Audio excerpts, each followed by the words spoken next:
जय हिंद दोस्तों, स्वागत है आप सभी का हमारे इस YouTube channel student study platform पर। दोस्तों, बिहार एसएससी प्रथम इंटर स्तरीय की काउंसलिंग में जहां बीसी ईबीसी के छात्रों ने न्यू एनसीएल को मान्य करने के लिए केस किया है और आशा भी है कि 11 तारीख के केस में इसकी सुनवाई बीसी और ईबीसी छात्रों के हक में ही आने का जो है कि पूरी की पूरी उम्मीद है। हालांकि इस मामले में एक चीज़ मुझे जो है कि फिर से मैंने देखा इस चीज़ को समझ में आया, लेकिन एक चीज़ और मामला यहाँ पे फंसता हुआ दिखाई दे रहा है, क्योंकि कोर्ट के केस में सिर्फ कोर्ट केस जब हुआ उसमें सिर्फ और सिर्फ न्यू एनसीएल लेने का जिक्र है, ना कि एक जो मैं अभी मैटर बताने वाला हूँ उसका जिक्र है। तो चलिए सबसे पहले देख लेते हैं कि वो मैटर क्या है। तो वो मैटर दोस्तों ये है कि जो भी छात्र जो है कि जनरल से बीसी, बीसी से एमबीसी या एमबीसी से एससी हो गए हैं, उन छात्रों के लिए इस केस में कहीं भी आपका जो है कि जिक्र नहीं किया गया है कि इन छात्रों के साथ क्या करना है, न्यू एनसीएल लिया जाएगा या न्यू जाति लेकर के इनका किया जाएगा। हालांकि आप यहाँ देख सकते हैं कि जो आरक्षण की जो ये बातें थी इसमें, तो आप यहाँ देखिएगा यहाँ क्या लिखा हुआ है।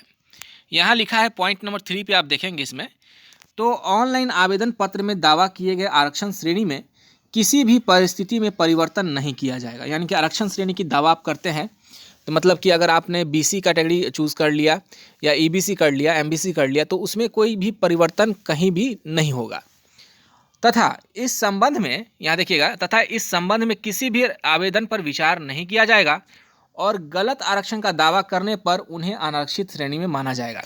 तो देखिए ऐसा है कि कैटेगरी मिसमैच जिनका हो गया तो उनके लिए तो ठीक है। चलिए, अगर पीटी में रिजल्ट जो है कि आपका जनरल कैटेगरी से होगा तो जनरल कैटेगरी से ही होगा, मेंस में होगा तो जनरल, तो वैसे कैटेगरी मिसमैच जनरल कैटेगरी में जा सकते हैं, कोई दिक्कत नहीं। लेकिन यहाँ पर देखिए, प्रारंभिक परीक्षा के लिए आवेदन प्राप्त होने की अंतिम तिथि तक जो अभ्यर्थी जिस आरक्षण श्रेणी में होंगे वह मान्य होंगे। यानी कि पीटी का जो एग्ज़ाम का जो है फॉर्म भराया था उसके अंतिम तिथि तक जो जिस श्रेणी में होंगे उसी का ही मान्य होगा। और यदि आरक्षण श्रेणी में परीक्षा प्रक्रिया की अवधि में कोई परिवर्तन होता है तो वह मान्य नहीं होगा। आप इस बात को ध्यान से समझ लीजिएगा, यहाँ पर क्या लिखी है बातें एक बार मैं दिखाना चाहूँगा कि यदि आरक्षण श्रेणी में परीक्षा प्रक्रिया की अवधि में कोई परिवर्तन होता है तो वह मान्य नहीं होगा। तो देखिए यहाँ पर परीक्षा अवधि में कोई परिवर्तन कहने का मतलब है कि अगर किसी प्रकार से आपका जो है कैटेगरी बदल जाता है, ठीक है, तो वो मान्य नहीं होगा। तो सोचने वाली चीज़ है कि छात्र तो कैटेगरी अपना बदल नहीं लेंगे, उनकी कैटेगरी सरकार ही बदलेगी। तो जो लोग कह रहे हैं कि सरकार बदली है, ये सरकार का मैटर है, तो यहाँ पर देखिए इन्होंने साफ लिख दिया है कि अगर आरक्षण श्रेणी की प्रक्रिया में, परीक्षा प्रक्रिया में कोई बदलाव होगा तो वह मान्य नहीं होगा। तो अब क्या होगा, जो न्यू एनसीएल लागू भी हो जाता है, मान लीजिए जो न्यू एनसीएल लागू हो गया 11 तारीख को और होगा भी, तो मैं बता देता हूँ इसमें क्या होगा कि जो लोग पहले बीसी थे वो बीसी अभी भी होंगे, वो अभी का दे देंगे, उन्हें न्यू एनसीएल मान्य हो जाएगा। जो पहले एमबीसी थे एमबीसी दे देंगे, वो आज मान्य हो जाएगा। चलिए कोई बात नहीं।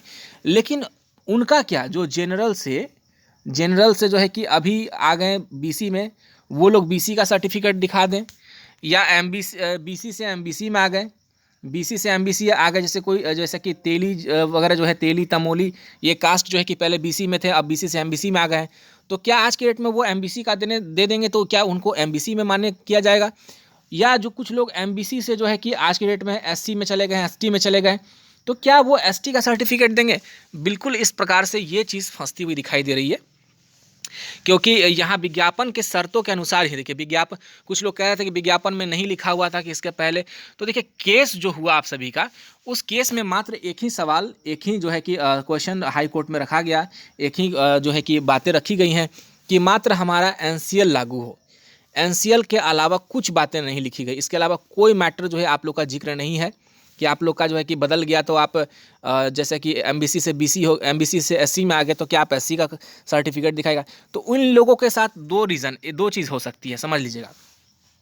या तो वो लोग जिनका कैटेगरी बदल गया वो 31/10/2014 के पहले का अगर दिए होंगे तो इनके साथ कोई प्रॉब्लम नहीं, इनके साथ कोई प्रॉब्लम नहीं होने वाली है।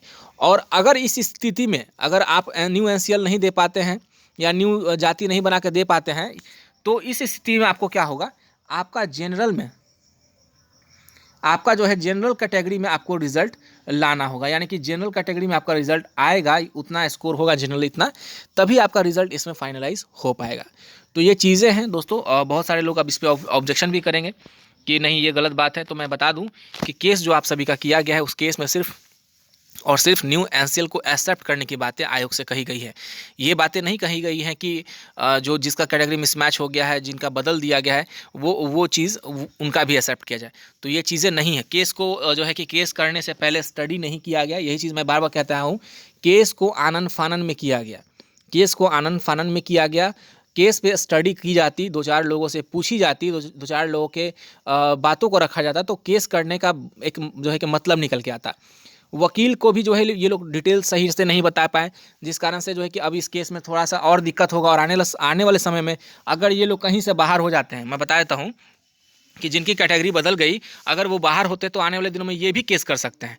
तो केस को स्टडी करके केस करने का बात ही कुछ और होता, ये सारा मैटर एक ही बार में निकल के आता। लेकिन अब देखिए ये लोग कॉम्प्लिकेटेड इस चीज़ को बनाते चले जा रहे हैं।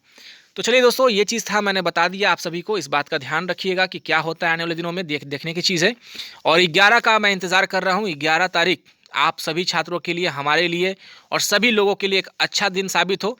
मैं भगवान से प्रार्थना करूँगा कि न्यू एनसीएल जल्द से जल्द मान्य हो, और सभी छात्रों का जो दिल की धड़कन बढ़ी हुई है कि जल्द से जल्द ये बहाली कंप्लीट हो, तो ये बहाली जल्द से जल्द कंप्लीट हो जाए। कम से कम इसी महीने इसका जो है मेरिट बन के चलाए, और सबका कम से कम और रिज़ल्ट जो है कि जारी हो। छात्रों का 8 साल का तपस्या खत्म हो, उन्हें वरदान मिले, उन्हें नौकरी मिले, और उनका घर परिवार खुशी खुशी रहे दोस्तों। तो चलिए दोस्तों, आज के लिए बस इतना ही। आप सभी का बहुत बहुत धन्यवाद।